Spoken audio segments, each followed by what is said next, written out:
सिद्धेभ्यः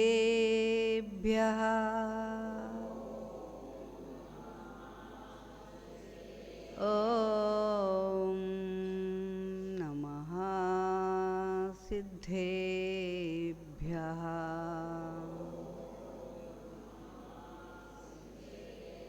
श्रीमत्परं गम्भीरा शाद्वदमोघलांशनं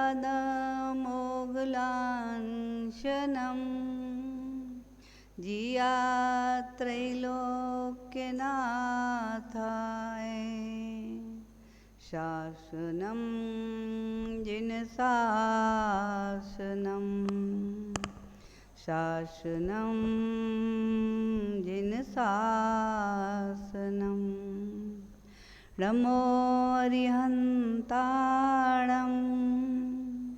नमो सिद्धाणं नमो वायरियाणं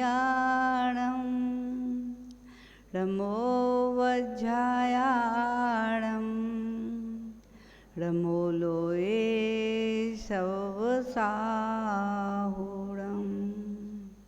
जय बोली अनंतानंद सिद्ध परमेष्ठी भगवान की, देवाई देवी कजरार्थी आदिनाथ भगवान की, चंदा प्रभु भगवान की, शांतिनाथ भगवान की, पाशनाथ भगवान की, शासन नायक महावीर भगवान की, परम पूज गणाचार्य गुरुवर श्री 108 विराग सागर जी महाराज की, परम पूज श्रमणाचार्य गुरु श्री 108 विशुद्ध सागर जी महाराज की, 3 कम 9 करोड़ मुनि महाराजों की, अहिंसा मई विश्व धर्म की।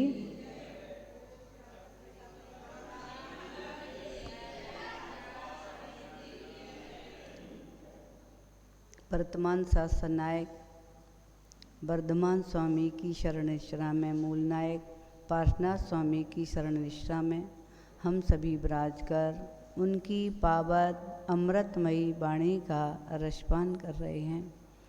जिन वाणी जगत कल्याणी है, जन जन को आनंद और मंगल देने वाली है, ऐसी माँ जिन वाणी का जो अपने कर्णंजलि से पान करके और अपने हृदय आसन पर विराजमान करता है, माँ जिनवाणी उसे 3 लोक के शिखर पर विराजमान करती है। ऐसा माँ जिनवाणी का हमारे ऊपर अनन्य अनन्य उपकार है, जो दुर्गति से बचाने वाली है, सुगति में ले आने वाली है, पाप के से पतन होने वाली आत्मा को पाप से बचाने वाली है और पुण्य की ओर ले जाने वाली है। ऐसी करुणामयी माँ, दयामयी माँ, जो ऐसी माँ के आंचल का सहारा ले लेता है, माँ उसे उसके जीवन में मंगल ही मंगल करती है। ऐसी माँ जिनवाणी की चर्चा 6 डाला के माध्यम से चल रही है। हमने 6 डाला के माध्यम से 3 भुवनों के बारे में जाना और तीनों भुवनों में सार वस्तु क्या है, सबसे कॉस्टली वस्तु कौन सी है, सबसे श्रेष्ठ वस्तु कौन सी है, उसके बारे में जाना, क्योंकि सबसे अधिक समझदार मनुष्य ही है और वो सबसे सुंदर, सबसे श्रेष्ठ और सारभूत वस्तु को ही प्राप्त करना चाहता है। लेकिन जानते हुए भी कि सारभूत वस्तु सबको पता है ना, कौन सी सारभूत वस्तु है? केवल ज्ञान। मंगलाचरण में कहा था ना, सारभूत अगर 3 लोक में कोई वस्तु है तो वह केवल ज्ञान ही है, इसके अलावा अन्य सब असार हैं।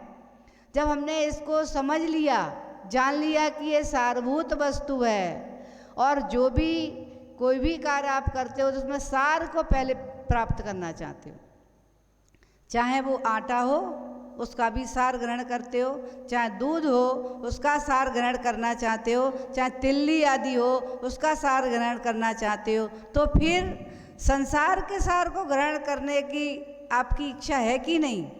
मुझे लगता है जितने भी समझदार होंगे, ज्ञानी होंगे, वे सब सारभूत वस्तु को ही प्राप्त करने के लिए पूरा अपना पुरुषार्थ जीवन का लगाएंगे कि जिससे मुझे वह 3 लोक की सार वस्तु प्राप्त हो सके। और उसकी युक्ति, उसकी युक्ति हम सब सीख रहे हैं। अभी इतने दिनों से उस सारभूत वस्तु को कैसे प्राप्त करें, उसको प्राप्त करने के लिए हमने अपने कदमों को कहाँ से बढ़ाया, उस निगोद से निकले। निगोद से बढ़ते बढ़ते हमारे कदम गुरु की शिक्षा प्राप्त हो रही है। आज इतनी ऊंचाइयों पे हम आ गए कि मनुष्य पर्याय को हमने प्राप्त कर लिया और गुरु की शिक्षा को भी प्राप्त कर लिया। अब शिक्षा के माध्यम से उस मार्ग को प्राप्त करके और हम उस श्रेष्ठ वस्तु को प्राप्त करेंगे। इसीलिए ही जिनवाणी का पठन पाठन चल रहा है, श्रवण इसीलिए चल रहा है कि इसका मूल जो सिद्धांत है वो केवल सारभूत वस्तु को प्राप्त करने का ही है, क्योंकि अन्य कार्यों से श्रेष्ठ वस्तु की प्राप्ति नहीं होगी। चाहे कितने भी आप बाहर के व्यापार करें, चाहे कितनी भी सर्विस करें, चाहे कितने अन्य प्रकार के बहुत सारे व्यापार होते हैं, खेती आदि सब कुछ करें, लेकिन फिर भी तीन लोक का सार उसके माध्यम से प्राप्त होने वाला नहीं है। तीन लोक का यदि सार प्राप्त होगा तो माँ जिनवाणी के माध्यम से ही होगा, क्योंकि जिनवाणी से ही हम जानेंगे सत्य क्या है और सार क्या है जाना है, उस सार को कैसे प्राप्त करें, इस मार्ग को भी हम जिनवाणी के माध्यम से ही जानेंगे। क्योंकि पहली डाल में अभी हम देख रहे हैं कि संसार कैसा है, संसार में क्या है और इस संसार से बचने के लिए हम कैसे कार्य करें, कैसे कैसे कष्ट चारों गतियों में है संसार में। इस बात को जान करके हमारे अंदर सत्यता जागृत होगी कि अभी हमारी चर्चा केवल चल रही है त्र्यंच गति के जीव की। अभी मनुष्य गति की चर्चा नहीं आई, अभी नरक गति की चर्चा नहीं आई, अभी देव गति की चर्चा नहीं आई। अभी तो केवल त्र्यंच गति के जीवों की, पशु पक्षी आदि आदि, और वैसे त्र्यंच गति के जीव तो एक स्पर्शन इंद्री से लेके और 5 इंद्री तक त्र्यंच गति के जीव हैं। तो अभी चर्चा हमारी निगोद की चली, स्थावर की चली, फिर विकलत्रय की चली, मतलब 4 इंद्री तक की, फिर मन रहित की चर्चा कल चल रही थी। कल चर्चा थी ना, मन बिन निपट अज्ञानी थयो। मन नहीं रहा तो निपट माने बिल्कुल बिल्कुल अज्ञानी रहा। अब आप सोच रहे होंगे आत्मा तो ज्ञान दर्शन स्वरूपी है ना, ज्ञान दर्शन स्वरूपी, हर आत्मा ज्ञान दर्शन स्वरूपी है। सूक्ष्म से सूक्ष्म, चाहे वो निगोदिया की हो चाहे स्थावर हो, कोई भी हो, 2 इंद्रिय 3 सब ज्ञान दर्शन स्वरूपी हैं। लेकिन उनके पास अभी मन नहीं है, और मन के बिना कह दिया निपट अज्ञानी। मन के बिना भले ही ज्ञान दर्शन स्वरूपी आत्मा है, मन नहीं है तो वह निपट अज्ञानी ही रहा। और इसके बाद में आगे की पंक्ति के माध्यम से जानेंगे। आगे दौलत राम जी कह रहे हैं सिंहादिक, जो पढ़ ली थी ना कल गाथा, इसको पढ़ने के पहले अभी अपन ने इसका मंगलाचरण नहीं किया। 3 सभी लोग एक साथ कर लेंगे। 3 भुवन में सार वीतराग विज्ञानता, शिव स्वरूप शिवकार, नमो त्रयोग समारिके। इस जो चल रहा था श्लोक, इसकी एक पंक्ति कल हो चुकी थी, कबहू पंचेंद्री पशु भयो, मन विन निपट अज्ञानी थयो। ये चर्चा हो गई थी। आगे इसी श्लोक की दूसरी पंक्ति, सिंहादिक सैनी वैकुर, निवल पशु अति खाए भूर। यहाँ पर कह रहे हैं सिंह आदि। अब इसमें जितने क्रूर पशु हैं सब आ जाएंगे, चाहे वो शेर हो, चाहे न्योला हो, और चाहे सर्प आदि हों, और भी हैं फिर इसके अलावा जंगली जानवर, वे सारे जानवर सैनी हो करके, सैनी माने संगी हैं, मन सहित हैं। सैनी का तात्पर्य मन सहित हैं, संगी जिन्हें कहते हैं, ऐसे जीव हैं। लेकिन उनमें क्या, किसकी बहुलता है? क्रूर क्रूर क्रूर क्रूर माने क्रोध की बहुलता है, क्रूर माने कसायों की बहुलता है, जिनके अंदर ऐसे पशु फिर वे क्या करते हैं, निबल पशु हते खाए भूर। फिर वे क्या करते हैं, निबल कमजोर पशुओं को वे अपना ग्रास बना लेते हैं, भक्षण करते हैं उनका।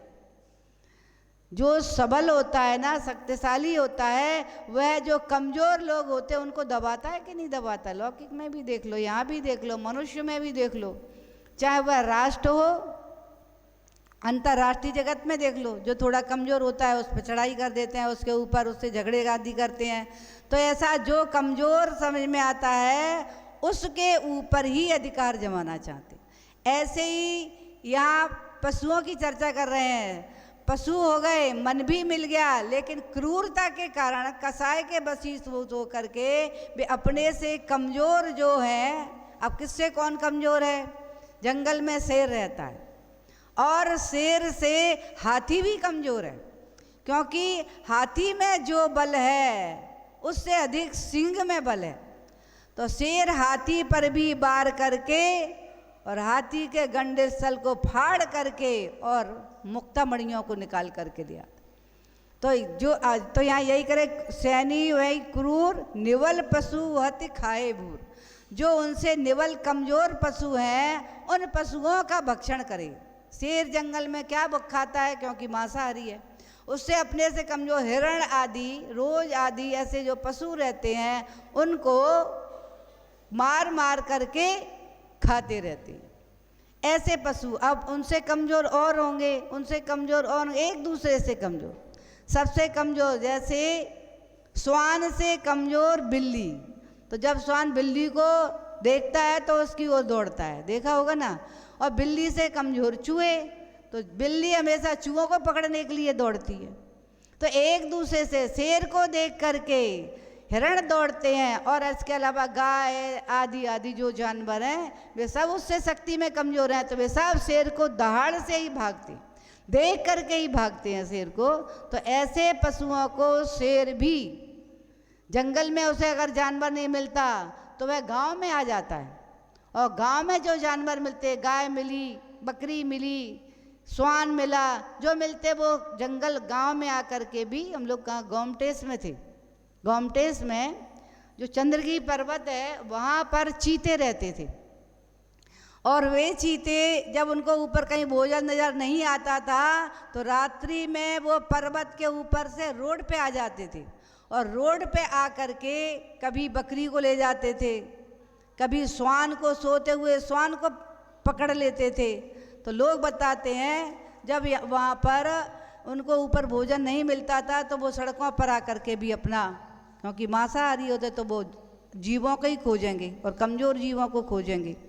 तो ऐसे जानवर पशु हो करके भी मन भी मिल गया, संगी भी हो गए, लेकिन फिर भी क्रूरता के कारण निबल मतलब कमज़ोर पशुओं को हत्ती खाए भूर, उनको हत्ती मार मार करके और खाते रहे, ऐसे पाप कमाते रहे। आचार्य पूज्यपाद स्वामी के बारे में आता है कि वे एक बार उनका जंगल से निकलना हुआ, और वहाँ पर उधर से निकल रहे थे, कोई तालाब आदि भी वहाँ था, तो वो उस दृश्य को देखने लगे। वो देख रहे थे कि एक गरुड़ खड़ा हुआ है सर्प के लिए, क्योंकि गरुड़ की आवाज़ से सर्प जो होते हैं वृक्ष से लपटे हुए भी गरुड़ की आवाज़ सुनने से उनके बंधन ढीले हो जाते अथवा वह भाग जाता है। तो एक गरुड़ खड़ा हुआ था, नीचे सर्प था, सर्प के मुख में मेंढक था, सर्प के मुख में मेंढक था, और मेंढक के मुख में मछली थी, और मछली के मुख में भी छोटा सा जानवर केंचुआ आदि वो उसके मुख में था। इस दृश्य को आचार्य पूज्यपाद स्वामी ने गृहस्थ अवस्था में जब थे, वो गृहस्थ आश्रम में रहते थे, उस समय उनकी दृष्टि में ये दृश्य आया, और जब वो देखते रहे उनके मन में चिंतन आया, संसार की दशा यही है, सबल निर्बल को भक्षण कर रहा है, सबल निर्बल को कष्ट दे रहा है। गरुड़ सर्प से सबल है, जिसकी आवाज़ से गरुड़ बाहर गरुड़ की आवाज़ से सर्प दौड़ रहे हैं जंगल में, और सर्प के भय से मेंढक आदि पानी में दौड़ रहे हैं, लेकिन सर्प ने उस मेंढक को पानी में से भी पकड़ लिया। मुख में मेंढक था, वृक्ष पे गरुड़ था, जिसकी दृष्टि सर्प की ओर थी। सर्प के मुख में मेंढक था, मेंढक के मुख में मछली थी, और मछली के मुख में केंचुआ था। इस दृश्य को देख करके आचार्य पूज्यपाद स्वामी को वैराग्य हो गया। संसार की यही दशा है, संसार में यही चल रहा है। जो निवल है उसे सबल लोग परेशान कर रहे हैं, मार रहे हैं, कष्ट दे रहे हैं, यही तो हो रहा है। आज जो जीव कमज़ोर हैं, अभी कमज़ोर हैं, आप उनको भोजन के रूप में खा रहे हो, खाते हो कि नहीं खाते? पानी के रूप में, भोजन के रूप में, अन्य वस्तुओं के रूप में, और उनका भक्षण भी कर रहे हो, और भी सुख के लिए उनकी हिंसा भी कर रहे हो। लेकिन जब वे सबल हो जाएंगे और जब तुम कमज़ोर हो जाओगे तो वही दशा तुम्हारे साथ होगी। इसलिए किसी भी जीव की हिंसा करने के पहले चिंतन कर लेना कि आज मैं सबल हूँ, मैं मनुष्य हूँ, शक्तिशाली हूँ, और जो छोटे छोटे से जीव कमज़ोर हैं, और इनके लिए आज आप स्वयं नहीं कर रहे, लेकिन आपके लिए जो भी ऐसे वस्तुओं को इस्तेमाल करते हैं उनके लिए कितनी हिंसाएं हो रही, जो सौंदर्य प्रसाधन इस्तेमाल करके उनके लिए कितनी हिंसाएं हो रही हैं।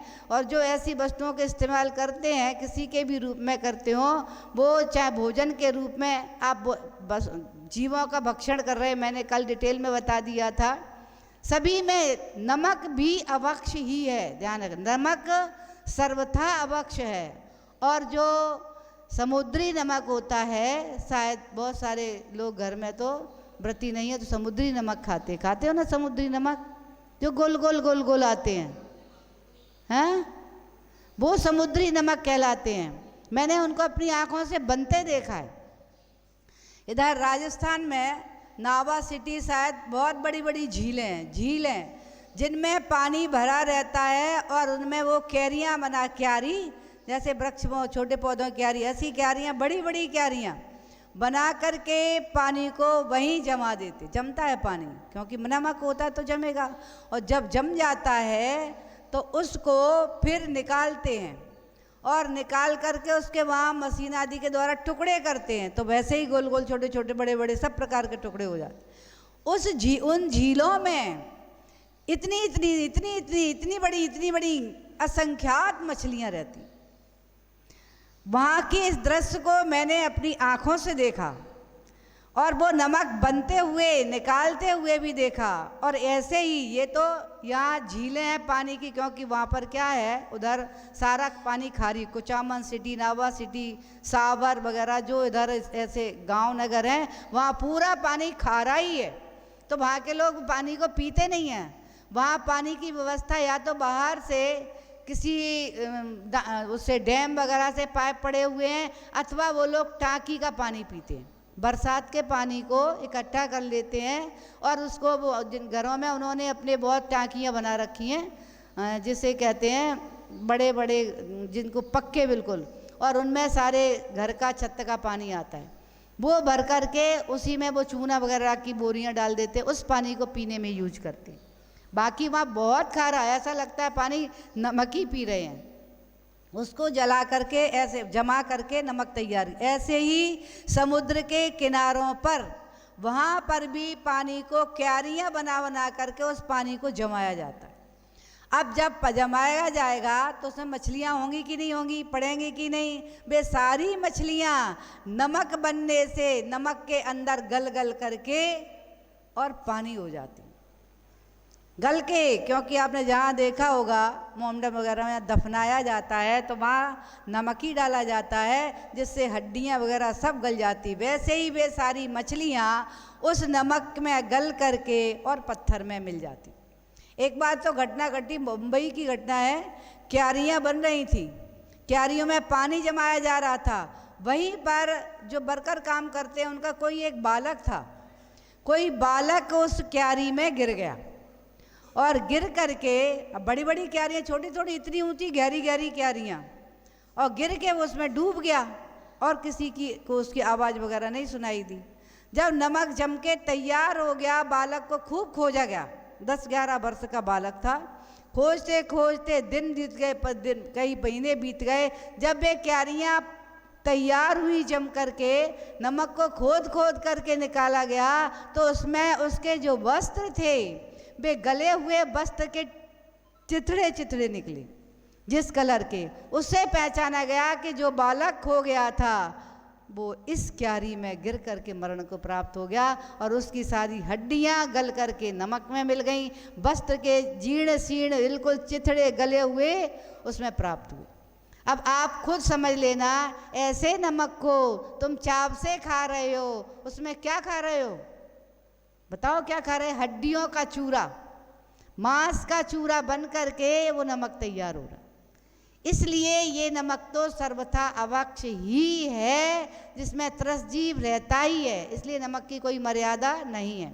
अब हम अपने मान करके ऐसा दिया है उल्लेख, आगम में भी कहीं कहीं ऐसा दिया है, वैसे सिद्धांत की अपेक्षा से नमक को अवक्ष कह दिया।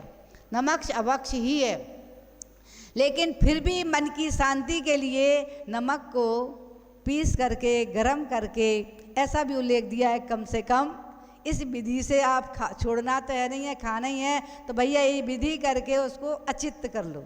इसलिए लिखा है कि गरम करके उसकी इतनी मर्यादा हो जाती है। वैसे तो वो अवक्ष ही है। और उसमें समझ में आया कितनी हिंसा होती है। ऐसी हिंसा किसके निमित्त से हो रही? लोग खा रहे तभी तो नमक बन रहा है, वरना समुद्र में बहता रहता पानी।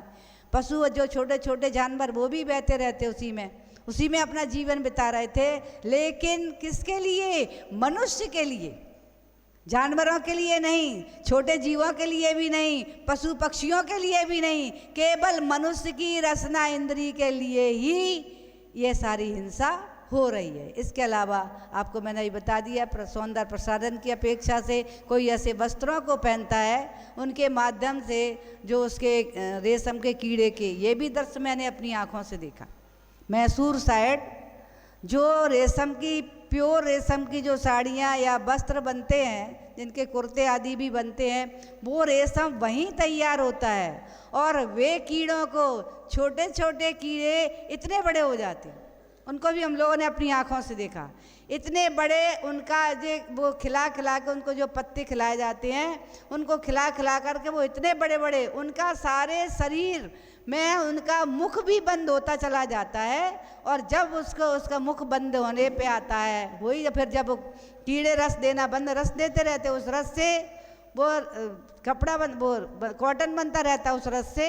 और जब देखते हैं रस बंद होना हो रहा है तो उनको उबाल देती है। और उबाल करके उनका जो रस चारों तरफ से जो रेशम बन गया था, फिर उस रेशम को उसमें से जैसे कॉटन से धागा तैयार किया जाता है, उसी प्रकार उन जानवरों के, छोटे छोटे जो जानवर रहते हैं, जो उनके कीड़ों के माध्यम से वो रेशम का धागा तैयार किया जा रहा था। फैक्ट्रियों में भी देखा।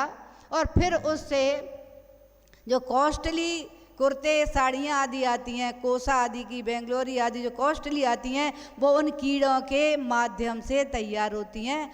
और फिर उनको पहन कर के लोग कहते हैं अपनी शान कि मैं ऐसे सिल्क, प्योर सिल्क के कपड़े पहनता हूँ। प्योर सिल्क जो है वो ऐसे ही बनती है। और कितने कीड़े मैंने ट्रकों में भर भर के वो कीड़े फैक्ट्री में जा, घरों में वो जो रखे रहते हैं। मैंने तो ये देखा, एक दृश्य देखा, चटाई जैसे खड़े हैं और उनमें गोले गोले गोले गोले, तो हम कहते थे ये किस काम में आती।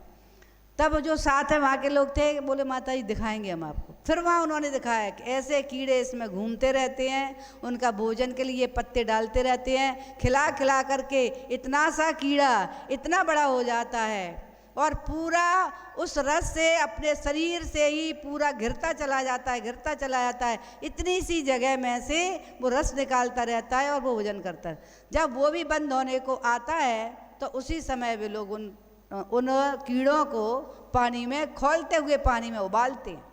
और उबालने से जो उनका जो शरीर जो होता है वो बहुत सॉफ्ट हो जाता है, और सॉफ्ट, और कीड़े मरण को प्राप्त हो जाते हैं। फिर उनसे वो रेशम तैयार किया जाता है। तो ऐसे कष्ट पशु पर्याय में अपने बारे में सोचना, मेरी आत्मा ने ही ऐसे कष्टों को सहन किया है। और जब सबल हो गए, शक्तिशाली हो गए, तो यहाँ कह रहे हैं सैनिक क्रूर, यानी शक्तिशाली हो गए तो निबल यानी कमजोर पशुओं को मार मार करके खाया। तो स्वाभाविक ही है, कभी वो भी कमजोर रहे होंगे, फिर सबल हो गए, अब सबल होकर के निबल को खा रहे हैं तो फिर कमजोर होना पड़ेगा। इसलिए ये चक्र रोकना है कि नहीं रोकना? रोकना है इस चक्र को, वरना ये चक्र अनादिकाल से चलता है और चलता रहेगा। इसलिए अभी हमें समझ में आ रही है बात, तो हम ऐसा अपने मन में संकल्प करेंगे कि ऐसे जीवों की हिंसा हम नहीं करेंगे, हम अपने हाथों से नहीं करेंगे, क्योंकि वे सब कमज़ोर जीव हैं। हम उनको सताएंगे तो आसाता कर्म का ही बंद होगा। इसलिए कोई भी वस्तु को आपको करना है व्यवस्थित, तो उसको भी यत्नाचार पूर्वक, जो भी कार्य करो यत्नाचार पूर्वक करो, जिससे पाप का बंध नहीं हो। आगे इसके आगे जो गाथा आई है, जो 8 नंबर की, कबहूँ आप भयो बलहीन, सबलन कर खायो अति दीन, छेदन भेदन भूख प्यास, भार वहन हिम आतप त्रास।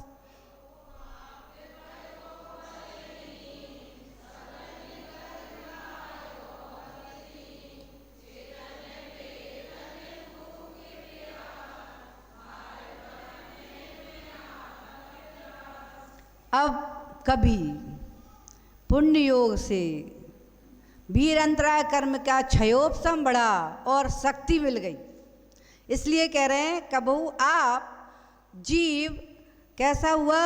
बलहीन। वीर अंतराय कर्म का क्षयोपशम कम हो गया, सबल था, तब निबलों को मार मार कर खाया, जिससे क्या हुआ? हमारा वीर अंतराय कर्म का क्षयोपशम कम हो गया, कमजोर हो गए, शरीर से कमजोर हो गए, मन से कमजोर हो गए, सबसे कमजोर हो गए। और जब कमजोर कबहू आप भयो बलहीन, जब आप बलहीन, हीन माने कमजोर, शक्ति हमारी छीण हो गई, तब क्या हुआ? सबलन कर खायो अति दिन। जो सबल शक्तिशाली थे उनके द्वारा हमारा भक्षण हुआ।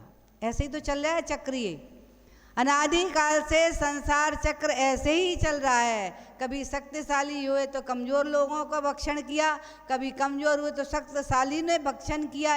यही चक्र अनादिकाल से जीवों का चल रहा है, सभी जीवों का चल रहा है, हमारा आपका सबका यही चक्र चल रहा है। लेकिन आज हमारा इतने इस कुल में जन्म हो गया है, श्रेष्ठ पर्याय को प्राप्त कर लिया है। जैन दर्शन के माध्यम से हमने पाप पुण्य को जान लिया, ये वीर अंतराय कर्म का क्षयोपशम कैसे बढ़ता है ये भी जान लिया, पाप का बंध कैसे होता है और पुण्य का बंध कैसे होता है ये भी जान लिया। इसको जान कर के सबलन कर खायो अति दीन, दीनता से, बेचारे वे दीनता से वे दीन हो गए और हम सबल हो गए। ऐसे दीन दीन छोटे छोटे जानवरों को, छोटे छोटे जीवों को हमने अपनी रसना इंद्री का ग्रास बनाने के लिए, स्वाद के लिए, शरीर को सुंदर बनाने के लिए, बालों को सुंदर बनाने के लिए कितने कितने जीवों की हिंसा करते। वे क्यों कर रहे हैं? क्योंकि वो आज कमज़ोर हैं, हमारे लिए ही उनको मारा जा रहा है। ऐसा कि लोग जिस वस्तु को यूज कर रहे हैं, जिसकी बहुलता वस्तु की मांग हो रही है, चाहे कितने जीवों की उसमें हिंसा हो रही हो, लेकिन वही तैयार हो रही लोगों की मांग के लिए। वैसे ही वस्त्र, वैसे ही खाद्य पदार्थ, सब वैसे ही सब प्राप्त हो रहे हैं। तरह तरह के टॉफ़ी, तरह तरह के बिस्किट, तरह तरह के होटल पर व्यंजन, जिनमें कितनी भी हिंसा होती है, लेकिन लोग जब अपनी रसना इंद्री का ग्रास या पसंद करते हैं तो वो वस्तुएं हर हालत में तैयार करके, जो व्यापारी होता है वो तैयार करके देता है। और वे अब तो, आज तो, पहले तो यही सुनते थे कि लोग मछली खाते हैं, बकरे का मांस खाते हैं, लेकिन मैंने तो जब महाराष्ट्र में बिहार चल रहा था, कर्नाटक में, तो वहाँ सुअर का भी मांस खाते हुए देखा। सुअर के भी चित्र बने हुए हैं, यहाँ पर सुअर का मांस मिलता है। अरे मैंने कहा सबसे निकृष्ट जीव, जबकि पहले ये ऐसा कहते थे कि सुअर को तो कोई नहीं खाता, लेकिन आज तो सुअर को अब मांस खाने लगे। हर किस किस का, कैसा कैसे जानवरों का, कॉकरोच खा रहे तो कहीं चींटे चींटों की चटनी बन रही है। यानी देखो जीव की जिह्वा केवल स्वाद के लिए कितने जीवों का भक्षण। भारत में ही नहीं, आप विदेशों में और जगह देखेंगे तो मुझे लगता है वहाँ गेहूँ चावल तो मिलता नहीं है, यही भक्षण होता है, यही वस्तुएं। तो फिर स्वाभाविक ही है वो पाप कहाँ जाएगा। जब पाप से भारी हो जाता है तब पाप का घड़ा फूटता है, भर जाता है, भारी हो जाए तो फूटता है। वही दशा हो रही है। आप कहते हैं ना ऐसी स्थिति क्यों हो रही है, या ऐसा कष्ट क्यों हो रहा है जीवों को, ये बीमारी क्यों आ गई, ये पाप का घड़ा भरने का ही कारण है। जब हिंसा अधिक हुई वे जीव तड़प तड़प करके वे कोरोना का रूप ले लिया, और कोरोना का रूप ले करके वे अपना बदला ले रहे हैं। मुझे कैसा कैसे सताया गया, और ये बदला यहाँ ही नहीं, नरकों में जा कर के, जो बैतरणी नदी होती है अब आगे चर्चा आएगी, तब वहाँ जा कर के ये बदला लेंगे। इसलिए इससे बदला अब नहीं, कम से कम अभी तक गलतियाँ होती रही, लेकिन अब हमने इस श्रेष्ठ कुल को प्राप्त कर लिया है। अब ऐसी गलती नहीं करेंगे। जो हमारे लिए आज हम शक्तिशाली हैं तो हम अपने निबल कमज़ोर लोगों को सताएंगे नहीं, उनकी सहायता करेंगे, उनको भी जीने देने का हम अपना पुरुषार्थ करेंगे, उनकी व्यवस्था करेंगे कि ये भी जीते रहें, चाहे वो चींटी के रूप में हो, चाहे चींटे के रूप में हो, चाहे अन्य जीव हों। सभी जीवों के लिए अगर आप आजकल काले कीड़े हो रहे हैं तो आप जब लाइट बंद रखेंगे तो कीड़े होंगे कहाँ से। अब आपको ये चिंता करना है कि कीड़े होंगे तो मरण होगा उनका। हम लाइट इस्तेमाल नहीं करेंगे, जलाएंगे ही नहीं लाइट को, तो कीड़े क्यों आएंगे। आप तो इतने बड़े बड़े लाइट शाम के टाइम में देखती हूँ, जब कीड़ों का समय होता है तो छोटी लाइट जला लूँ जिससे उतने कीड़े नहीं आए। यहाँ भी यानी पड़गान होता है, उस समय भी मैंने देखा यहाँ पर काले कीड़े पड़े रहते, तो उसमें कितनी हिंसा हो रही है। तो इसका यही हमें अपना विवेक को जागृत रखना है कि हमें क्या कार्य करना है, विवेक से हर कार्य करना है, विवेक से करना है, तो जिससे हमारे द्वारा वो हिंसा ना हो, जिसके हम पाप के भागी बने। तो इस प्रकार से हम यहाँ पर चर्चा बलहीन सबलीन कर खाए हो गया। जब हमारा आत्मा बलहीन हुआ, कमज़ोर हुआ, तो ऐसे ही शक्तिशाली जीवों के द्वारा हमारे आत्मा का भी ऐसे ही भक्षण हुआ है, और आज भी हम वही कार्य करेंगे तो अगले जन्मों में फिर हम कमज़ोर होंगे, और फिर हमारा सबल शक्तिशाली जीव हमें सताएंगे, हमको दुख देंगे। और क्या क्या कष्ट हो रहे हैं अभी, तो कह रहे हैं छेदन भेदन, भूख प्यास, भार वहन, हिम आत्म त्रास। ऐसे पशु पर्याय में मेरी आत्मा ने ध्यान रखना। ये गाय को देखकर मत सोचना, इस सुअर को देखकर मत सोचना, बकरे को देखकर मत सोचना, मेरा आत्मा भी यही बना। और जो बूचड़ खाने चल रहे हैं उनमें मेरे आत्मा को भी कभी ना कभी ऐसा ही कष्ट मिला होगा जो आज उन जीवों को मिल रहा है। बेचारे तड़प तड़प करके अपना प्राणांत गंवा रहे, प्राणों को खो रहे तड़प तड़प के। देखो आयु पूरी होती है, मरते तो सभी हैं, लेकिन मरने में जो कष्ट होता है मारने में उससे अधिक कष्ट होता है। कैसे कैसे उस गाय के प्राण अपने आप निकलते। वो एक अलग बात थी अपने आयु पूरी करके, लेकिन उसकी आयु पूरी नहीं हुई। उसको गर्म पानी से, खोले हुए पानी से खाल को फुलाया जा रहा है, फिर उसकी खाल को शरीर पे से उतारा जा रहा है, और विचार करो कितने कष्टों के साथ में उसका प्राणांत हो रहा है। किसके लिए? जो ऐसे चमड़े को इस्तेमाल करता है उसके लिए, चाहे चमड़े के रूप में और भी बहुत सारी, क्योंकि सींग भी काम में आते, नाखून भी काम में आते, चमड़ी भी काम में आती है, चर्बी भी काम में आती, बहुत सारी जो ऐसे कार्य करते हैं, ऐसी वस्तुओं को इस्तेमाल करते हैं, उनके निमित्त से ही आज ये बूचड़ खाने चल रहे हैं। वरना जब नहीं होता था, एक समय ऐसा था जब कोई बूचड़ खाना था ही नहीं। धीरे धीरे धीरे धीरे 1, 2, 10, 15, 25, 50 सैकड़ों बूचड़ खाने हो गए भारत के अंदर, छोटे छोटे बड़े बड़े रूप में। तो ऐसे जीवों को कह रहे हैं उनके लिए छेदन भेदन काटना जो सारे दुख, और अपनी आँखों से दिखते हैं। जब गाड़ी में बैल लगते हैं तो उनकी नाक में नकेल पड़ी रहती है, देखा होगा। घोड़े को दौड़ते हुए देखा होगा, उसके पैरों में नाल ठुकता है और उसके नाक में नकेल पड़ता है। ऊपर से चाबुक पड़ रहे हैं, बेचारा बोझा ढोड़ रहा है, छेदन भेदन, इस प्रकार से छेदन के भेदन के, भूख और प्यास के, समय पे ना पानी मिल रहा है ना समय पे भोजन मिल रहा है, और भार ढोने, भार जितना भार ढो सकता है उससे अधिक भार ढुलवा रहे, और नहीं चल रहे तो चाबुकों से मार रहे। तो ऐसे भार बहन, और फिर हिम यानी शीतलता, ठंडियों में अपने बारे में विचार करें, जिसके यहाँ गाय भैंस बकरी होंगे वो लोग विचार करें कि हम कैसे ठंडियों में रहते, कमरे में बंद, और उसमें भी किसकी व्यवस्था है, व्यवस्था है कि नहीं, हीटर आदि की व्यवस्था है गर्म होने के लिए, और रजाई गद्दों की व्यवस्था है सोने के लिए, चारों तरफ से कमरे बंद हैं, लेकिन जानवरों को कहाँ बांध देते हो, बाहर कोई टीन डाल दी उसमें बंधे, वहीं गीला हो रहा है, वहीं कीचड़ हो रहा है, बेचारे वहीं बैठ रहे हैं, वहीं सो रहे हैं, वहीं भोजन कर रहे हैं। जैसे ठंडी आपको लग रही है ना, वैसी ठंडी उनको भी लगती, जैसे गर्मी आपको लग रही है उनको भी लगती है, धूप जब आपको लगती है उनको भी लगती है, भूख की वेदना जब आपको होती वैसी उनको भी होती है, और प्यास की वेदना भी वैसी ही होती है। आप समय पर उनको भोजन देते हो कि नहीं देते, ये आपको मालूम होगा।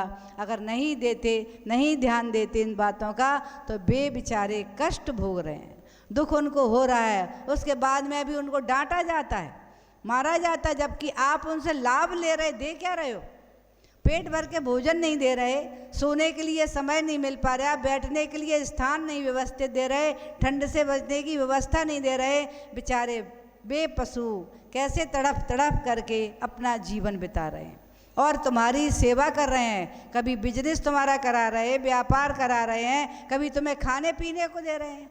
अब गाय के माध्यम से दूध भी मिलता है, दही भी मिलता है, घी भी मिलता है, मट्ठा भी मिलता है, कितने आपके लिए व्यंजन, उससे कितने प्रकार के व्यंजन तैयार करके आपके रसना इंद्री को तृप्त करते हैं, लेकिन उसको कैसी व्यवस्थाएं दे रहे हैं आप, कम से कम उनके रहने की व्यवस्था, भोजन की व्यवस्था, पानी की व्यवस्था तो व्यवस्थित होना ही चाहिए, क्योंकि उन्होंने अपने कर्म से त्रयंच गति को प्राप्त किया है। क्योंकि त्रयंच गति में जीव वही जाता है जिसके परिणामों में कुटिलता रहती है, जिसके परिणामों में कुटिलता रहती है, यानी मायाचारी, छल कपट, वही माया से ही त्रयंच गति का आश्रय होता है और बंद होता है, और त्रयंच गति को जीव प्राप्त कर लेता है। जब प्राप्त करता है तब भी वही स्थिति है, प्राप्त करने की जो उसकी क्रियाएं चल रही हैं, परिणाम चल रहे हैं, उनमें भी उसके अंदर कुटिलता रहती, और जब प्राप्त कर लेता है फिर तो परिणामों की कुटिलता और चारों संज्ञाएं, अज्ञानी रहता, विवेक खो गया, मनुष्यता तब खूब ऐसी हिंसा करके त्रयंच गति का आश्रय बंद किया, मायाचारी की, खल छल कपट किया, ऐसे जीवों को सताया और त्रयंच गति का बंद कर लिया। और वही जब उदय में आया तो फिर वही, क्योंकि पशुओं के अंदर तो होती है मायाचारी, जिनकी चारों संज्ञाएं प्रकट रहती हैं, आहार, भय, मैथुन, परिग्रह, ये चारों संज्ञाएं त्रयंच गति के जीवों की प्रकट देखने में आती हैं। इसीलिए जब आपकी आहार संज्ञा देखने में आए लोगों के, अब देखने का तात्पर्य समझ लेना, भोजन तो सभी करते हैं, एक गृद्धता से भोजन, पशु गृद्धता से करता है। आप रोटी डालो और स्वान दौड़ते हुए आएंगे तो क्या करते हैं, स्वान दौड़ के आया और आपने रोटी बाहर दी और 2-3 स्वान आ गए तो क्या करेंगे, एक उठाएगा, दूसरा छुड़ाएगा, तीसरा आएगा उससे छुड़ाएगा, लड़ाई लड़ने लगेंगे, तीसरा खा जाएगा, ऐसा होता है ना। तो उनकी आहार संज्ञा प्रकट ऐसे होती, गिद्धता प्रकट होती है, और जल्दी जल्दी कहीं दूसरा ना आ जाए। आप देखेंगे कभी कभी एक स्वान है तो इधर उधर देखेगा, इधर देखा, जल्दी खाएगा, ऐसा होता है। तो ये उनकी आहार संज्ञा प्रकट हो रही है। इसीलिए भोजन करने का तरीका भी अपना अपना ध्यान रखेंगे, चाहे साधु साध्वी हों, चाहे श्रावक हों, सबको आहार संज्ञा प्रकट नहीं होना चाहिए।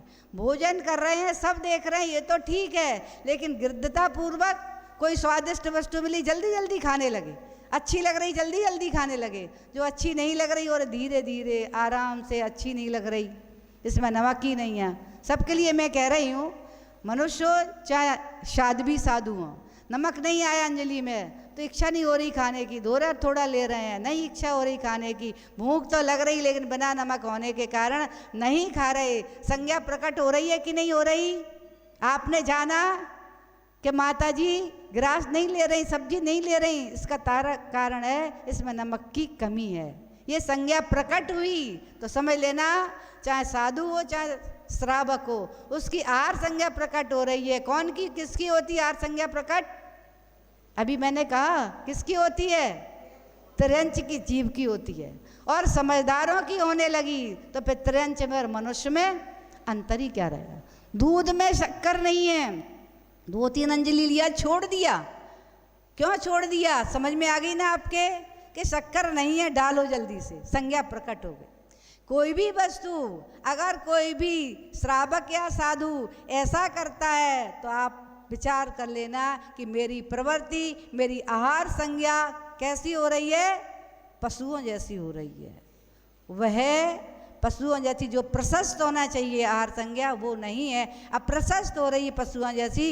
इसके बारे में सभी जो समझदार होते हैं वो अपना आहार के समय ध्यान रखते हैं, चाहे साधु हो चाहे श्रावक हो, कैसी भी वस्तु। बहुत सारे श्रावक भी मौन से भोजन करते हैं, घर में रहते हुए भी बहुत सारे वस्तु उनका नियम रहता है हम कुछ मांगेंगे नहीं, मौन से भोजन करते हैं, उनकी संज्ञा प्रकट नहीं वो अपनी होने देते।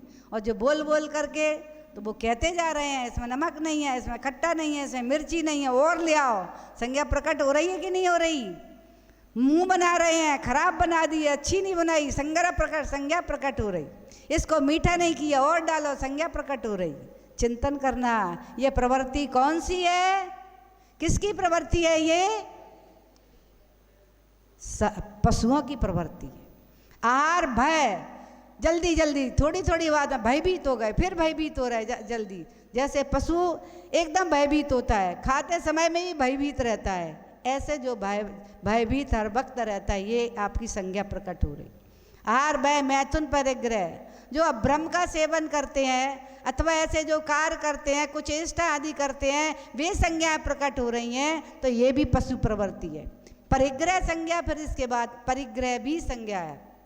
परिग्रह संज्ञा प्रकट हो रही, जोड़ने में लगा है, इकट्ठा करने में लगा। आवश्यकता से अधिक, जो घर में आवश्यकता है अब तो ठीक है, जो आवश्यकता है साधु को वो ठीक है, उपकरण आदि सबकी, लेकिन नहीं आवश्यक तो भी समेट करके रख रहा है। जोड़ जोड़ के एक घरों में कमरा इसी का बना लेते कबाड़ खाने का, और कहते एक कबाड़ खाने का रूम हमारा छत पे बना है। बहुत सारे लोग अपने घर में ऐसे कबाड़ खाने बना के रखते हैं जिनमें अनावश्यक वस्तुओं को डालते रहते हैं। क्यों बनाते हो भैया? क्या आवश्यकता रहती है? अरे बाजार में सब मिलता है, जब ज़रूरत होगी तो फिर आ जाएगा। लेकिन फिर भी मैंने देखा अच्छे लोगों के यहाँ छत के कोने में जरूर एक ऐसा कमरा बना होगा जो कबाड़ खाने का हो। तो आप ध्यान रखना, वो कबाड़ खाना है ना, आवश्यकता से अधिक वस्तु है जिसकी आवश्यकता नहीं होती। कभी जीवन में पड़ी तो ठीक है, नहीं बरसों पड़ा ही रहता है। तो ऐसी वस्तुओं को घर में जोड़ के रखना आपका परिग्रह जी हमें बता रहा है कि जैसे पशु होते हैं जोड़ते रहते हैं, नहीं ज़रूरत तो भी जहाँ रह रहे हैं वो इकट्ठा ही करते रहते, जोड़ते रहते हैं, उठा के ले जाते हैं। सड़कों पे से मुँह में दबा करके ले जाते हैं और जहाँ बैठते हैं वहाँ इकट्ठा करते रहते, तब पता चलता है। यानी ये संज्ञा ध्यान रखना पंच इंद्री में नहीं, एक इंद्री में भी होती है। वृक्षों की जब जड़ जाती है, जड़ नीचे जाती है तो वो उधर जाती जहाँ कुछ होता है। जहाँ अगर किसी की वहाँ जमीन में कोई ज़मीनें रहती ना, किसी में खनिज पदार्थ है तो वृक्ष की जड़ उस खनिज पदार्थ की ओर ही जाएगी और उसको लपेटेगी। कहीं धन आदि गड़ा है तो उसको लपेटेगी। यानी ये परिग्रह संज्ञा एक वृक्ष के अंदर भी है, सबके अंदर है, एक इंद्रिय जीव के अंदर भी, 2 इंद्रिय जीव के अंदर भी। क्योंकि चींटी 24 घंटे दौड़ती रहती है, केवल खाने के लिए नहीं, परिग्रह के लिए भी दौड़ती है, इकट्ठा करने के लिए भी दौड़ती रहती है। आप किसी भी जीव को देखो, इकट्ठा करते रहते हैं, ढेर लगा देते हैं। दीमक को देखा है कि नहीं किसी ने? दीमक कितने बड़े बड़े भवन बना लेती है, इकट्ठा करके मिट्टी को जोड़ जोड़ के अभी देखा होगा ऊंचे इमारतें बना लेती है दीमक, क्योंकि परिग्रह संज्ञा है। ये परिग्रह संज्ञा प्रकट हो रही है, दिख रही है, लेकिन मनुष्य भी यही कार्य कर रहा है। तो पशु और मनुष्य में अंतर क्या, जो आवश्यकता से अधिक जोड़ करके रखा है, ये पशु प्रवृत्ति है, यही आपकी संज्ञा प्रकट होने वाली है। इसके माध्यम से ये 4 संज्ञाओं के बारे में देखेंगे, जानेंगे, शिक्षा लेंगे। ये पशुओं की प्रवृत्ति है, उनकी ये संज्ञाएं प्रकट हो रही हैं। अगर हमारी भी ये संज्ञाएं प्रकट होने लगी तो पशुओं में और मनुष्य में कोई अंतर बचेगा क्या? इसलिए मनुष्य समझदार है, विवेकी है, वह अपनी संज्ञा को प्रकट नहीं करता, किसी भी संज्ञा को प्रकट नहीं होने देता। ऐसी अपनी पूरी प्रवृत्तियां रखता है, पूरी अपनी क्रियाएं करता है, जिससे मेरी ये संज्ञाएं प्रकट नहीं हो। तो इस प्रकार के दुख सारे छेदन वेदन, भूखे प्यास के, भार आदि ढोने के, हिम यानी ठंडी के और आतप यानी गर्मी के, इस प्रकार के त्रास, ये सारे दुख हमारी आत्मा ने भी सहन किए हैं। अब अगर फिर से अभी बताया था, छल कपट से, मायाचारी से त्रियंच गति का आश्रय होता है, और त्रियंच गति में और निपट अज्ञानी कह दिया ना भी, और संज्ञा जिनकी प्रकट हो रही है, ये सारी चीज़ें जब मनुष्य करता है तो फिर उसको आश्रय किसका होगा? ऐसे कार्य करेंगे तो हमारा भी आश्रय। फिर ध्यान रखना है, जब ऐसी प्रवृत्तियां बनी रहेंगी तो त्रियंच गति का आश्रय होगा, निपट अज्ञानी फिर हो जाएंगे, फिर वही कार्य, फिर वही संज्ञाएं, वही फिर कार्य करने लगेंगे जाके, यानी सब पाप कर्म के कार्य, क्योंकि वहाँ पर अज्ञानी होगा, विवेक हो गया, समझदारी खत्म हो गई। इसलिए आज हम समझदार हैं, अपने ऐसे कार्यों को रोकेंगे जिनसे हमें त्रियंच गति का आश्रय और बंध होता है। छल कपट मायाचारी नहीं करेंगे। कहाँ कहाँ फार्मूले हैं कुछ छल कपट मायाचारी के। किसी की धरोहर को हड़प लेना, वो बेचारा तुम्हारे पास रख गया था और कुछ दिन वो भूल गया, नहीं मिल रही थी, पूछने आया तो कह दिया हमारे यहाँ नहीं है, तो ये क्या है? ये भी मायाचारी है। गिरी हुई, धोखे से गिर गई उसकी, किसी की वस्तु को उठा लिया, और महिलाएं तो घर में बहुत सारी वस्तु रखी हुई है, फिर भी कह देती खत्म हो गई है, नहीं खत्म हो गई, ये भी मायाचारी है। वस्त्र चाहिए, हमारे पास वस्त्र नहीं है, हमारे पास आभूषण नहीं है, हमारे घर की वस्तुएं खत्म हो गई, ये चाहिए। कुछ तो रखना आवश्यक है, जैसे दाल में नमक, लेकिन बहुत ज़्यादा आवश्यक से अधिक इकट्ठा करना, वो फिर मायाचारी में ही आएगा। इस प्रकार से आगम में लिखा है कि महिलाओं में कितनी भी अच्छी महिला हो, सत्य बोले, लेकिन उसके अंदर भी मायाचारी सहज होती है। जैसे तीर्थंकर की वाणी सहज खिरती है, वैसे ही स्त्री पर्याय में मायाचारी सहज होती ही है। अब अपने बारे में ये सोचना है कि मायाचारी से हम स्त्री बन गए, अब हमें क्या करना है? मायाचारी नहीं करना है, जिससे हमें भी पुरुष पर्याय प्राप्त हो। और पुरुष लोग ध्यान रखें, ऐसा काम नहीं करें जिससे मायाचारी हो जाए, फिर स्त्री पर्याय में आ जाए। क्योंकि बहुत सारे आज देखेंगे नवयुवक लोग बाल बढ़ा करके स्त्रियों जैसे बनना चाहते हैं, श्रृंगार आपके स्त्रियों जैसे करते हैं, उससे भी स्त्री पर्याय में जाने की तैयारी पुनः कर रहे हैं। इसलिए इस ऐसे कार्यों से बचना है जिससे हम श्रेष्ठता को प्राप्त हो गए, पुनः हम हमारी जो श्रेष्ठ पर्याय को प्राप्त हुए, मनुष्य पर्याय को पुनः स्त्री पर्याय में अर्थात त्रिवंच पर्याय में नहीं जाना पड़े। और ऐसे कष्टों से हम अपनी आत्मा को निरंतर बचाने का ही प्रयास करेंगे, वह भूमिका आज ही बनाएंगे। इस श्रेष्ठ पर्याय से और श्रेष्ठता प्राप्त करना है। स्त्रियां ऐसे कार्य करें मुझे पुरुष पर्याय प्राप्त हो, और पुरुष ऐसे कार्य करें कि मुझे तीर्थंकर पद की प्राप्ति हो।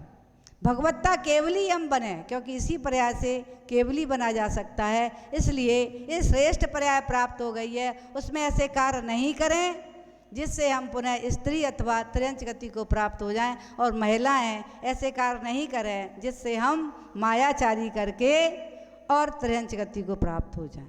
क्योंकि मायाचारी कब कब होती है, कैसे होती है, खुद ही नहीं समझ में आता। और सबसे ज़्यादा मोबाइल मायाचारी करवा रहा है। सबसे अधिक आज मायाचारी झूठ बोलने में, छल करने में, कपट करने में। मोबाइल एक अचेतन पदार्थ एक मनुष्य को कितना पाप करवा रहा है, केवल किसके लिए? स्वार्थ के लिए। कभी स्वयं के स्वार्थ के लिए, कभी बिजनेस आदि संबंधी स्वार्थ के लिए वो आपसे मायाचारी करा रहा है। जब मायाचारी कर रहे हो, आश्रय कौन सा हो रहा है? कौन सा हो रहा है आश्रय? त्रियंच गति का हो रहा है। और आकर के उसी समय आयु बंधा गया, तो फिर कहाँ का आयु बंद होगा, कहाँ का होगा? माया त्रयज्ञो नश्य, त्रियंच गति का ही आश्रय होगा। इसलिए झूठ बोलना पड़े मोबाइल को बंद करके रख देना लेकिन झूठ नहीं बोलना, क्योंकि मायाचारी हो जाएगी। आप बंद कराया आई नहीं, उठाएंगे नहीं, देर तो आपको पता है लेने वाले का फ़ोन आ रहा है, मुझे देना है, इसलिए आप नहीं उठा रहे। बंदे तो पता ही नहीं किसका फ़ोन आया, कब आ रहा था, क्या हुआ था। तो इसलिए अपना कार्य को भी इतना यत्नाचार पूर्वक सारे कार्यों को करेंगे तो फिर खोटी जाति का आसरा बंद नहीं होगा। इसके माध्यम से सभी ने समझा कि मेरा आत्मा ही संगी पंचेंद्री पशु हुआ और ऐसे कष्टों को सहन किया जिस हाथी को गजरत में आप यूज करते हो। गजरत में, गजरत निकलना है यहाँ पर, क्या गजरत निकलना है? गजरत निकलना है तो गजरत के बारे में चिंतन ये कर लेना, वो गज रथ में कैसे लगता है, क्योंकि ये ऐरावत हाथी नहीं है, ये स्वधर्म का हाथी नहीं है। ऐरावत जहाँ पर ना छेदन होता है ना भेदन होता है, वो तो अभियोग जाति के देव होते हैं, वो आकर के वह हाथी बन करके और अपनी सवारी का काम करते। लेकिन यहाँ जो हाथी रहता है वो तो जंगल में रहता है, और जंगल में हाथी जो रहता है, आपने कभी जंगल के हाथी का रंग रूप देखा है? काला, मोटा, लंबा चौड़ा ऐसा हाथी होता है।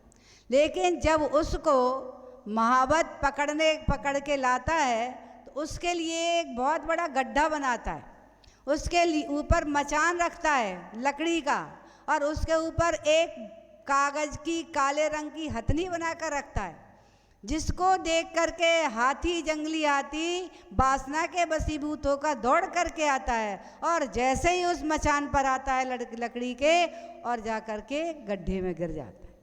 और जब गिर जाता है गड्ढे में तो अब निकल के कैसे आए, नहीं आ सकता। तो उसमें महीनों नहीं बरसों उसे थोड़ा थोड़ा भोजन दे करके और इतना कमज़ोर कर देते हैं, उसकी सारी शक्ति को छीण कर देते, फिर वहाँ से उसको निकाल करके लाते। फिर उसके बाद में उस हाथी को लकड़ियों में कीले ठोक ठोक करके बड़े बड़े पाटों पर, उस पर हाथी को ऊपर बैठकर और उसके जो अंकुश होता है उससे उसको कोंच के अंकुश को उस कीलों पर चला करके पूरे उनके तलवे हाथी के जो होते हैं छिद्रमय हो जाते हैं, लहू बहता रहता है, रक्त बहता रहता है, और उनको चलाते रहते हैं। अंकुश जैसे ही लगाते हैं, जो अंकुश से हाथी को जो कष्ट होता है। एक बार मैंने कहाँ बुढ़ार में थी, हमारी दीदी लोगों ने हाथी पर बैठने की बोली ले ली और हाथी पर बैठ गए जो लोग, और जब बैठा हाथी और उस पर बैठे तो उसके कंधे पर एक गड्ढा था। तो हमको दीदी लोगों ने ही बताया कि जो उसका हाथी का अंकुश था उसके ऊपर महावत का, इतना अंकुश उस हाथी के गड्ढे में अंदर जाता था, फिर उसको ऐसे ऐसे करते हिलाता है, आपने देखना कभी हाथी, वहाँ गड्ढा रहता है एक एक हाथ गहरा, उसका अंकुश से ऐसे गड्ढे कर देते हैं, उसमें अंकुश लगा करके फिर हिलाते हैं उसको। फिर जो हाथी को तकलीफ होती है उससे हाथी महावत की आज्ञा मान करके और उन कीलों पर चलता है, जिसके उसके सारे तलवे लहू लहान हो जाते, घाव हो जाते हैं, जिससे दौड़ने की क्षमता हाथी की खत्म हो जाती है, इतनी तकलीफ होती है। उस हाथी को वे गजरथ में लगाते, उसके बाद इतनी तकलीफ दे करके सोचो कैसे उसको अपने बंधन में किया, उसके बाद भूख प्यास का कष्ट दिया, ठंडी गर्मी के कष्ट को सहन किया, भोजन कम दिया, और उसके बाद छेदन भेदन का कष्ट दिया, चाहे वे इसके रूप में हो, बैलों के रूप में तो उनको छेदन भेदन हो रहा है, घोड़े के रूप में तो उनका छेदन भेदन हो रहा है, लेकिन कष्ट तो जो कर रहा है उसको मिलता ही है। क्योंकि जब आदिनाथ भगवान ने केवल मुक्सी का बंधाने का उपदेश दिया था, उपदेश ही तो दिया था कि अब तुम कैसे अन्न को तैयार करोगे, दाएं कैसे करोगे, कैसे छील के गेहूँ बाल में से निकालोगे, उसका उन्होंने बताया था, केवल समझाया था, उपदेश दिया था। लेकिन जब दीक्षा लेकर के अंजलि बांधकर मुद्रिका बांधकर निकले तो 6 महीने तक नहीं 13 महीने तक आहार नहीं मिला, उसका कारण क्या था? वो मूसिका जो बंधवाया था, उस मूसिके के बंधवाने से, उपदेश देने से जो कर्म का बंध हुआ था वो उदय में आया था। जब तीर्थंकर को कर्म ने नहीं छोड़ा, ध्यान रखना, तो हम और आप तो किस खेत की मूली हैं, उस कर्म को भोगना ही पड़ेगा। जो जब जैसे भी जिस विधि से जिस जीव को कष्ट देगा उसका फल तो असाता रूप में आएगा ही, और वो असाता ही उदय में आता। भले ही तीर्थंकर को ऐसा नहीं है कि बिना भोजन मिलता ही 3 अंजलि 13 महीने बाद 3 अंजलि गन्ने का रस लिया था, बस फिर 6 महीने हार नहीं किया। अगर वो तीर्थंकर चाहते तो हार के लिए निकलते ही नहीं, फिर भी 1 लाख पूर्व वे आराम से अपना निकाल सकते, क्योंकि 1000 वर्ष के बाद कम ही तो 1 लाख पूर्व केवल ज्ञान में रहे तो क्या भोजन किया था? नहीं किया था। लेकिन उनको ये चर्या कराने के लिए अगर वे आहार नहीं करते तो आज मुनि ही नहीं होते, क्योंकि क्षमता ही नहीं होती उपास इतने करने की, जीवन चला सकें। इसलिए उनको चर्या उन्होंने की, जिससे दान तीर्थ प्रारंभ हुआ और धर्म तीर्थ प्रारंभ हुआ था। तो इस प्रकार के कष्ट जब तीर्थंकर को प्राप्त हुए, उस कर्म के उदय से अपने बारे में सोचता कि हम किस जीव को कैसे सता रहे हैं, चाहे हम रसना इंद्री के माध्यम से सता रहे हो, चाहे स्पर्शन इंद्री के माध्यम से सता रहे हो, किसी भी इंद्री के माध्यम से हम जीवों को कष्ट दे रहे हैं, वे उनके पाप कर्म के बंध तो हमारी आत्मा के साथ हो ही रहे हैं, और वे जब उदय में आते हैं या आएंगे तो हमको ही ऐसे कष्टों को भोगना ही पड़ेगा। इसलिए हर प्रकार का किसी भी जीव को कष्ट हमारे द्वारा ना हो, ऐसे कार्य करें। और असक अनुष्ठान हो रहा है, यदि कोई कार्य आरंभ सारंभ में हो जाती जीव हिंसा, उसके लिए क्या करना है? आलोचना पाठ करना है डेली। 5 णवोकार मंत्र की माला डेली श्रावक को भी करना चाहिए। असक अनुष्ठान है, जान करके नहीं कह रहे, नहीं अचार मुरब्बा महीने भर के खा रहे हो और आलोचना पाठ पढ़ लेना, 5 माला कर देना, वो नहीं कटेगा। ये असक अनुष्ठान हो रहा है, जो करना ही पड़ेगा। अग्नि काय का जीव को जल हमारे द्वारा जलना ही है, वायु काय के जीव को मरना ही है, काम करना है, घर गृहस्थी का, बिजनेस व्यापार में ऐसी हिंसा होना ही है। इसलिए आरंभी, उद्योगी और विरोधी हिंसा के लिए आगम में श्रावकों के लिए छूट दी है, लेकिन संकल्पी हिंसा के लिए छूट नहीं दी। इसलिए ये संकल्पी हिंसा हो जाएगी जो आप ऐसी अभक्ष वस्तुओं को इस्तेमाल करते हो, चाहे भोजन के रूप में, चाहे शरीर के रूप में, वे सारी संकल्पी हिंसा, और वे कर्म तो बनेंगे ही, और वे जब उदय में आएंगे तो उनका कष्ट भी भोगना पड़ेगा।